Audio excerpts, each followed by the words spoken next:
Et il me parlait, il disait ouais, ça c'est du travail d'arabe et tout, mais pour dire que c'était du mauvais travail, tu vois. Ouais. Et en fait, ouais. moi je l'ai repris, tu vois. Mais nous on a tous grandi en banlieue, tu vois, tous les mecs qui s'énervent autour de nous, c'est des mecs en fait ils savent pas parler. Parce qu'en fait, s'ils savaient s'exprimer, le mec il serait pas en mode, tu vois.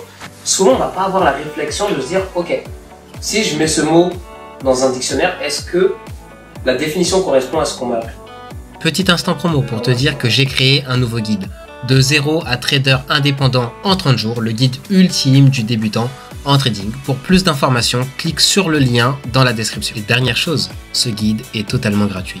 Parfois, quand on a des nouveaux élèves qui arrivent sur les lives, peut-être t'as oublié que je fais ça, mais je leur dis ouais, pour les piquer un peu, je leur dis, vous savez même pas c'est quoi un range.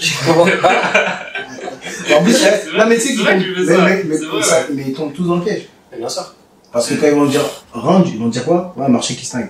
Ouais, c'est ça, alors que c'est une console. Oui. Donc ça, tu vois. Alors c'est une zone, c'est un endroit. Exactement. Que ce soit une extension, un retracement, ce que tu veux. Et même moi, c'est rare, je l'ai fait. Hein. Ah non, moi aussi. quand j'étais avec Moustapha, un autre gars que je parlais, ils m'ont dit range, ça range. Et au final, tu vois, c'est lui qui m'a appris que c'est un range, c'est pas ça en fait. Parce que moi, je le voyais comme une consolidation, mais en fait, ça n'a rien à voir. Et tu vois, c'est comme un swing. C'est pareil. La même chose, même moi. En vrai, ça n'a rien à voir aussi. Swing haut. et en fait, on fait tous ces erreurs parce qu'on a des mentors à différentes étapes de notre progression, tu vois. Et ces mentors, ils vont nous donner leurs termes. On va les apprendre, on va apprendre que. Bon. Et du coup, souvent, on va pas avoir la réflexion de se dire, ok, si je mets ce mot dans un dictionnaire, est-ce que la définition correspond à ce qu'on m'a appris? Et au final, vu que toi, on t'a que formaté de cette manière-là, bah parfois tu parles devant les gens et en plus t'es 100% sûr de ce que tu dis, et là tu dis mec, c'est pas ça en fait ce que t'as envie de dire. Ouais, mais c'est parce que la plupart des gens en fait ils connaissent pas des mots, etc. Et moi j'ai eu ces erreurs. Hein. Ouais. Je les ai eu d'ouf. Vous êtes en train de me faire naître un sujet dans mon esprit là. Il y en a une, tu vois, tu te souviens quand on avait parlé à un élève, je sais plus c'était quel élève, je lui avais dit.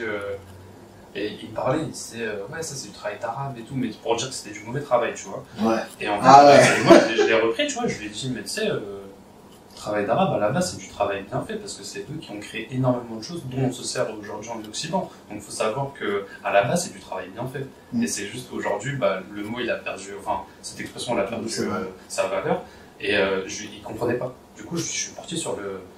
Donc tu sais ce que c'est filer un mauvais coton, ce que ça veut dire à la base? Et bah ça c'était une expression à l'époque où on était dans une population un peu plus raciste on va dire, tu vois. Et en fait c'était pour les mauvais cueilleurs, tu vois. Donc c'était pour dire t'as pas fait ton kilo, t'as pas fait assez de kilos aujourd'hui, donc tu travailles mal. Et c'est ça filer un mauvais coton. Alors qu'aujourd'hui ça veut dire avoir un mauvais comportement, tu vois. Exactement. Quand tu sais pas ça, c'est des choses opposées.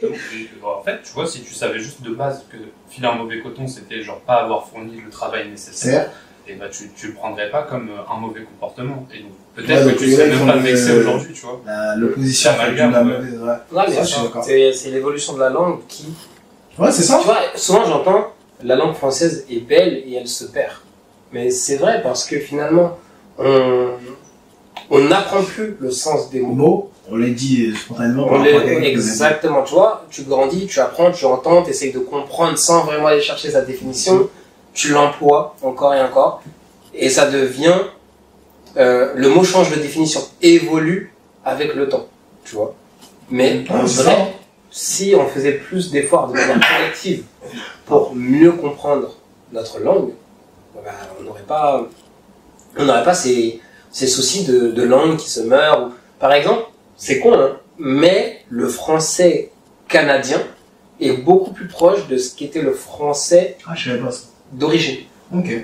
Si tu regardes bien, quand tu écoutes un Canadien parler, tu vas te dire, ah putain, il parle comme en 1800 ou tu vois. Parce qu'en fait, il a un français qui est plus pur, qui a été moins dénoté. Du coup, moi j'étais en train de dire, comme là ce dont on parlait là, c'est comme les Congolais. Il y en a beaucoup qui parlent mieux français parce que ils ont l'éducation française, etc. Et ils vont arriver en France, ils vont avoir un meilleur niveau de français et même plus de vocabulaire que certains Français parce qu'on va leur obliger à utiliser que des synonymes. Qu'il n'a pas le droit de dire deux fois truc dans la même phrase par exemple. Il y avait un youtubeur qui avait parlé de ça vraiment très bien, c'est Willem, celui qui faisait la vidéo sur la friendzone. Ah, un gros buzz. Bah lui, il a un gros vocabulaire et il en parle que sa mère, elle lui dit tu utilises que des synonymes.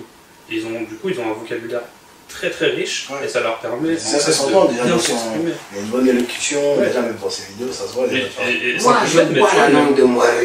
tu vois, nous, on a tous Le c'est ça. français. Mais nous, on a tous grandi en banlieue. Tu vois, tous les mecs qui s'énervent autour de nous, c'est des mecs en fait, ils savent pas parler. Ah oui, Parce qu'en bien fait, sûr. s'ils savaient s'exprimer, le mec il serait pas en mode, tu vois. Oui. C'est un truc. Ah oui, parce que aujourd'hui, t'as des gens qui t'énervent juste comme ça. Ouais, voilà. Manque de T'as dit communication. 1, 2, 3, t'es énervé. Voilà, c'est ça. C'est ça. On va attendre faire soleil, tu vois. Non, c'est vrai, là, ils ont moi, comme je dis, la bouche, c'est énorme. Ah, mais bien sûr. Énorme. Donc, bref, moi, je viens de rebondir sur notre sujet parce qu'on s'est un peu écarté. J'avais un sujet. J'avais un sujet. Un choix. La vie est un choix, justement. Mais c'est un choix.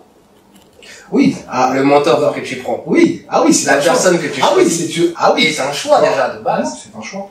C'est-à-dire que si déjà toi-même, tu ne vas pas rechercher quelles sont les compétences de ton mentor. Parce que, attention, il y a des mentors qui ne seraient pas des bons traders, mais qui seraient des super mentors. On pourrait prendre l'exemple au football. La majorité des grands coachs n'ont pas été de grands joueurs. Exactement, mais par contre, ils savent bien driver. Exactement. Mais Mourinho. par exemple, Ouais. mais si ce que la personne te dit est incohérente et que tu ne fais pas l'effort d'aller vérifier par toi-même si c'est cohérent ou juste tu continues de suivre cette personne parce qu'elle t'affiche des billets qui, ça se trouve, ont été gagnés par les formations qu'elle vend, Oui, et on en exactement. connaît tous, Oui. Ah oui, on en connaît, oui. là c'est compliqué. Si tu as aimé cet échange, retrouve l'entièreté de la vidéo en cliquant sur le lien juste ici. Pour la suite, on se retrouve très prochainement. Ciao ciao.